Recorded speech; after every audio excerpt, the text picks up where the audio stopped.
Praise the Lord brothers and sisters. இந்த நாளில் யாத்திரையாகும் 12 அதிகாரத்தில் என்னுடைய பாஸ்டர் மூலிமா தேவன் வெளிப்படுத்தின சத்தியங்களை உங்களோட ஷேர் பண்ணிக்கலான்னு வந்திருக்கேன்.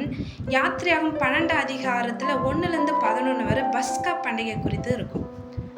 கர்த்தர் எகிப்தில் மோசையும் ஆரோனையும் அழைத்து, இந்த மாதம் உங்களுக்கு பிரதானமான மாதம், இது வருஷத்தில் முதல் மாதம், இந்த மாதத்தில் நீங்கள் இஸ்ரவேல் சபையர் எல்லாரையும் வரவழைத்து அதில் வீட்டுக்கு ஒரு ஆட்டுக்குட்டி அந்த வீட்டு தலைவர் தெரிந்து கொள்ளணும் அப்படின்னு சொல்லப்பட்டிருக்கும்.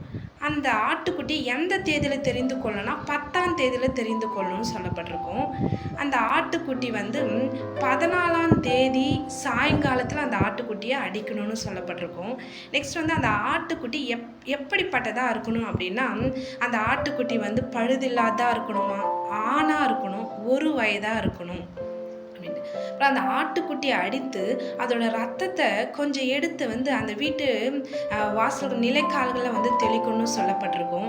நெக்ஸ்ட்டு அதோட மாம்சத்தை நெருப்பினால் சுட்டெரித்து புளிப்பில்லாத அப்பத்தோடு கசப்பான கீரையோடு அதை புசிக்கணும் அப்படின்ட்டு. நெக்ஸ்ட் அறையில் கச்சை கட்டி கொண்டு கால்களில் பாதரட்சை தொடுத்து கொண்டு கையில் தடி பிடித்து கொண்டு தீவிரமாக அந்த பஸ்காவை புசிக்கணும். இது கர்த்தருடைய பஸ்கா அப்படின்னு சொல்லப்பட்டிருக்கும். அந்த பஸ்காவை அந்த ஆடை எப்படி செலக்ட் பண்ணணும், அந்த ஆடு எப்படி இருக்கணும், அந்த ஆடை எப்படியெல்லாம் புசிக்கணும், அது அந்த நிபந்தனைகளெல்லாம் கர்த்தர் மோசையோட ஆரோனோட சொல்லியிருப்பார்.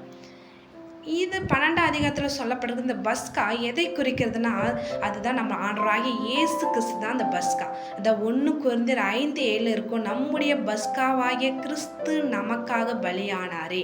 இந்த யாத்திராகம் 12 சொல்லப்பட்டிருக்கிறபடி தான் நம்முடைய ஆண்டவராகிய இயேசு கிறிஸ்துவும் 1 பேதுரு 1:20 உலகத்தோட்டத்துக்கு முன்பே நமக்காக தெரிந்து கொள்ளப்பட்ட ஆட்டுக்குட்டியாக அவர் இருக்கிறார். வெளிப்படுத்தும் விஷயம் 13:7 கூட உலகத்தோற்றம் முதல் அடிக்கப்பட்ட ஆட்டுக்குட்டின்னு சொல்லப்பட்டிருக்கும். யோவான் 1:29 உலகத்தின் பாவத்தை சுமந்து தீர்த்த தேவாட்டுக்குட்டியே அப்படின்னு சொல்லப்பட்டிருக்கும். நம்முடைய ஆண்டவராகிய இயேசு கிறிஸ்து கூட எப்படி அந்த ஆடு 10ஆம் தேதியில் தெரிந்து கொள்ளப்படுதோ, நம்ம ஆண்டவராகிய இயேசு கிறிஸ்து கூட நியாயப்பிரமாணம் என்ற அந்த 10 கட்டளை 30 வயது வரை முடித்த பிறகு அந்த 30ஆவது வயதில் தான் அவர் ஊழியத்துக்காக தெரிந்து கொள்ளப்படுறார்.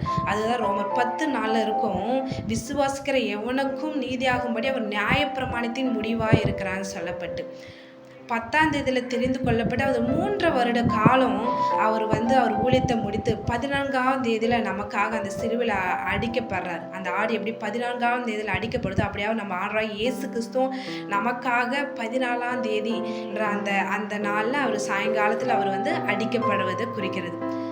அடுத்ததாக அந்த ஆடு பழுதில்லாததாக இருக்கணும். அது போல தான் நம்ம ஆண்டவராகிய இயேசு கிறிஸ்துவும் 1 பேதுரு 1:19 குற்றமில்லாத மாசற்ற ஆட்டுக்குட்டியாக விலையேற பெற்ற ரத்தத்தினாலே மீட்கப்பட்டீர்கள்னு சொல்லப்பட்டிருக்கும்.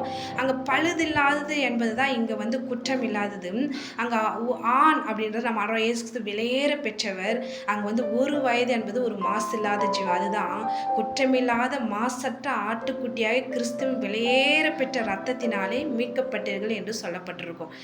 அடுத்ததாக அந்த ஆட்டுடைய ரத்தத்தை கொஞ்சம் எடுத்து நிலைக்கால்களை பூசணும் என்பது எதில் குறிக்குன்னா, நம்ம அந்த வாசல் என்பது நம்ம வாயை குறிக்கும், அந்த கதவை என்பது நம்ம இருதயத்தை குறிக்கும். எப்போதும் நம்ம வாயு இருதயம் ஒத்து இருக்க வேணும். வாய் இருதயம் இணைந்து நம்ம ஸ்தோத்திரத்தினால தேவனை மையப்படுத்துறவங்களாக நம்ம இருக்கணும். அந்த மாம்சத்தை புளிப்பில்லாத அப்பத்தோடும் கசப்பான கீரையோடு புசுக்கணும் சொல்லப்பட்டிருக்கும். அந்த புளிப்பில்லாத அப்பம் என்பது என்ன குறிக்குன்னா, 1 கொரிந்தியர் 5:8 சொல்லப்பட்டிருக்கும், துப்புரவு உண்மை என்ற ஜீவன் நமக்குள்ள இருக்கணும். அதுதான் புளிப்பில்லாத அப்பம்.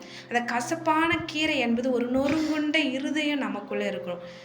ஏன்னா நமக்காக ஒரு பலியாக இருக்கிறன்ற அந்த பலியின் சிந்தை நேரம் நமக்குள்ள இருக்கணும்.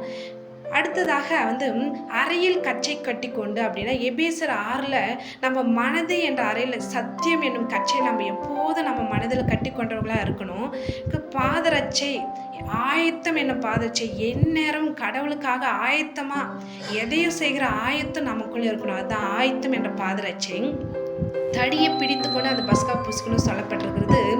வாக்குத்தத்தம் என்ற தடியை நம்முடைய வாழ்க்கையில நம்ம அந்த எல்லா வாக்குத்தத்தங்களையும் உறுதிப்படுத்தி கொண்டு அது நமக்கு சொந்தமாக்கி கொண்டு நம்மளுடைய ஜீவித்தை வாழணும். ஏன்னா நமக்காக ஒருவர் பலியாயிருக்கிறார். நம்முடைய பஸ்காவாக கிறிஸ்து நமக்காக பலியாயிருக்கிறார். இந்த பலியின் சிந்தை எப்போதும் நமக்குள்ள இருக்கணும். இந்த பலியின் சிந்தை நமக்குள்ள இருக்கும்போது நம்ம ஒரு பாவத்துக்கும் ஆளாகவே முடியாது. ஏன்னா கடவுள் சொல்லியிருக்கிறாரு, நாம் அவருக்குள் நீதியாகும்படி பாவம் அறியாத அவரை நமக்காக பாவமாக்கினார் அப்படின்னு சொல்லிட்டு 2 கொரிந்தியர் 5:21 இருக்கும். நமக்காக ஒருவர் நம்முடைய பாவம் அக்கிரமங்களெல்லாம் ஒருவர் மேல் சுமத்தப்பட்டு அவர் பாவமாக்கி இருக்கிறார் என்ற அந்த சிந்தை நம்மளோடு இருக்கும்போது பாவத்திலிருந்து நம்ம விடுதலையாகி இயேசுக்காக வாழ்கிற ஒரு ஜீவன் இருக்கும். கர்த்தருடைய பரிசுத்த நாமத்துக்கே மகிமை உண்டாவதாக.